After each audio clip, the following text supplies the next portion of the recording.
खबरें होंगी आपकी, आपके गांव की, आपके शहर की। खबरें होंगी राजनीतिक गलियारों की, आपराधिक दुनिया की, सरकारी कार्यालयों में बढ़ते भ्रष्टाचार की, विकास के नाम पर हो रही लूट की, व नेताओं के झूठ की। हम दिखाएंगे आपको सच्ची और सटीक खबरें। आज 1 जुलाई है और देश में बहुत बड़ा बदलाव आया है जो आपको पता होना चाहिए। बहुत आसान भाषा में समझाने की कोशिश करूंगी, उम्मीद है कि समझ आएगा।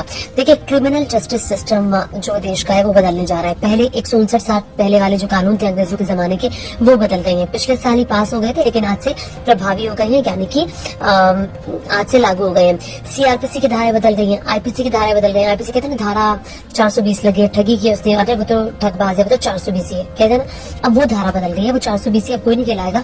अगर वो मूवी राज कपूर वाली बनेगी तो श्री 420 से श्री 318 बनेगी। ऐसे अगर कोई रेप करता है तो धारा 376 लगती थी, अब धारा 63 लगेगी।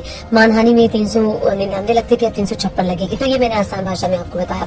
लेकिन अब कानून को प्रभावी करने के लिए जब भी एफआईआर दर्ज होती थी तो 90 दिनों के भीतर अब चार्जशीट दाखिल करनी होगी। चार्जशीट दाखिल करने के 60 दिन के भीतर आरोप तय करने होंगे कोर्ट में, और 30 दिनों के भीतर जजमेंट सुनाना होगा कोर्ट को। अब हिरासत में अगर किसी शख्स को लिया जाता है तो उसके परिवार वालों को लिखित में बताया जाएगा कि आखिर हिरासत में आपके परिवार के व्यक्ति को क्यों लिया गया है, ऑफलाइन या ऑनलाइन। अगर हाई कोर्ट में किसी व्यक्ति को दोषी ठहराया जाता है, उसको 3 महीने या उसके कम की जेल या 300 का जुर्माना दिया जाता है, तो वो उससे हायर कोर्ट में अपील नहीं कर पाएगा।